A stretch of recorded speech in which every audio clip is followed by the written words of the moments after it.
Well, we're back.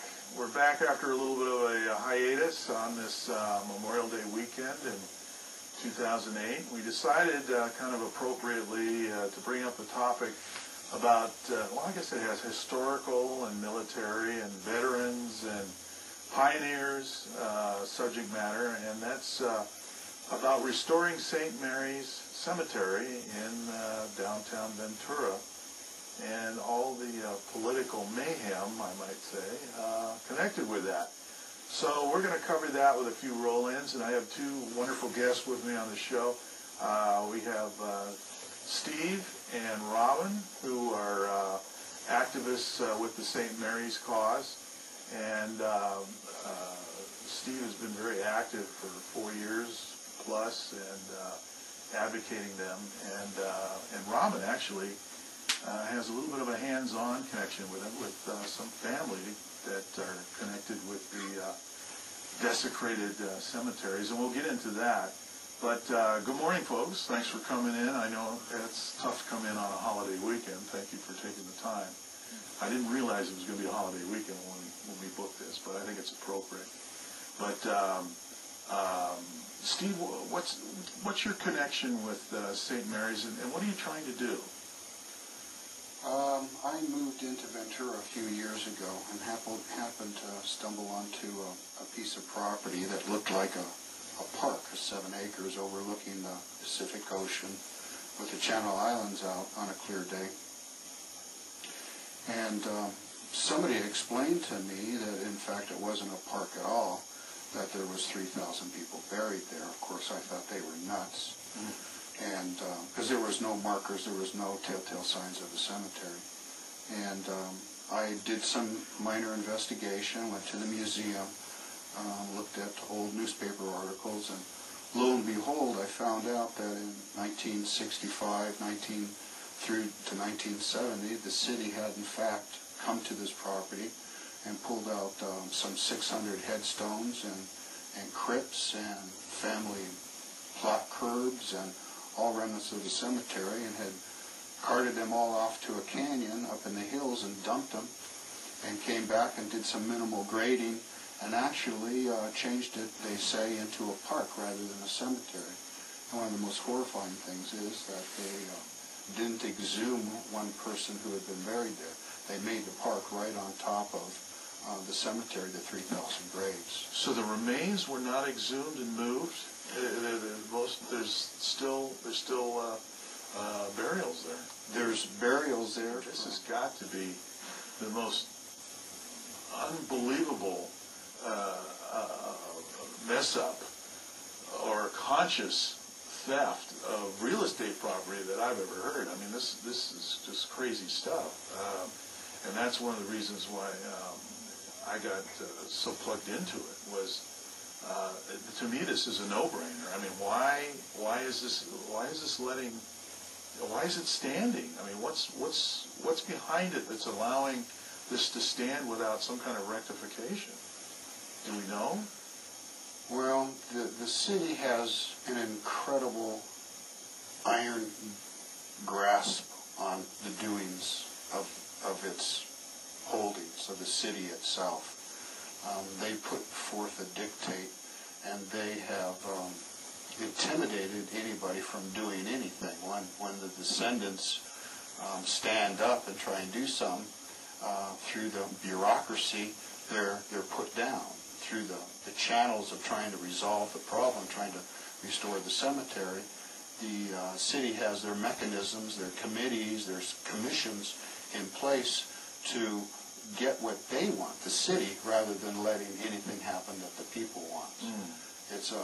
They have an incredible amount of control in that town, and they have had the control and get what they want since this desecration started in 1955. I know you brought an aerial shot. I'm going to pick it up and let you hold it. Maybe the camera can get it, and you can explain what this is. And then we're going to go into a roll-in that I shot just a month and a half ago, so our viewers can understand what we're talking about. But that's obviously an aerial shot of the property with the two streets. Yeah, this is on the left-hand side is St. Mary's Cemetery, and on the right-hand side is the Protestant cemetery and the Hebrew cemetery. This is a 1946 aerial shot taken. It shows what it was before it was desecrated by the city. There's 2,000 people here in the Protestant section buried, and 1,000 Catholics in this section buried there. And everything now has been removed and tossed. And what you have now is that same 7 acres, but by all indications, it's nothing more than a dog park today. Well, that's a great segue. I have a roll-in that the control room can go into with a little bit of music down low, and our mics will be open. So if the control room can go to that, and we'll view it from inside here, and we'll talk about what was shot a couple of months ago, so you can see how it looks. The cemetery, quote unquote, is being used today. So if the roll-in can go in, that'd be great.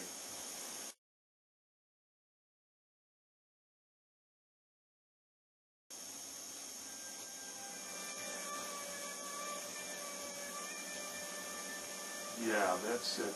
This is a slideshow that I shot, and these red circles are the few headstones that are in the park at the present day. Flesh markers, not headstones. Headstones stand upright. Oh, is that a flesh marker is flush to the ground. Yeah, they are. They're just low, very low.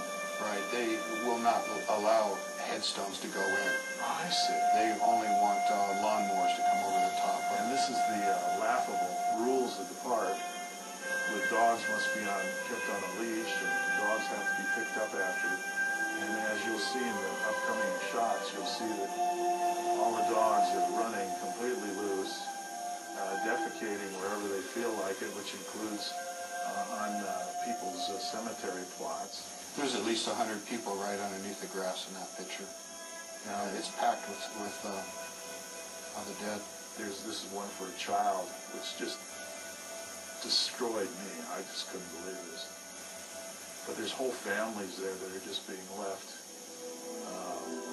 desecrated. I'm trying to think of another word for the word, but I can't think of anything else.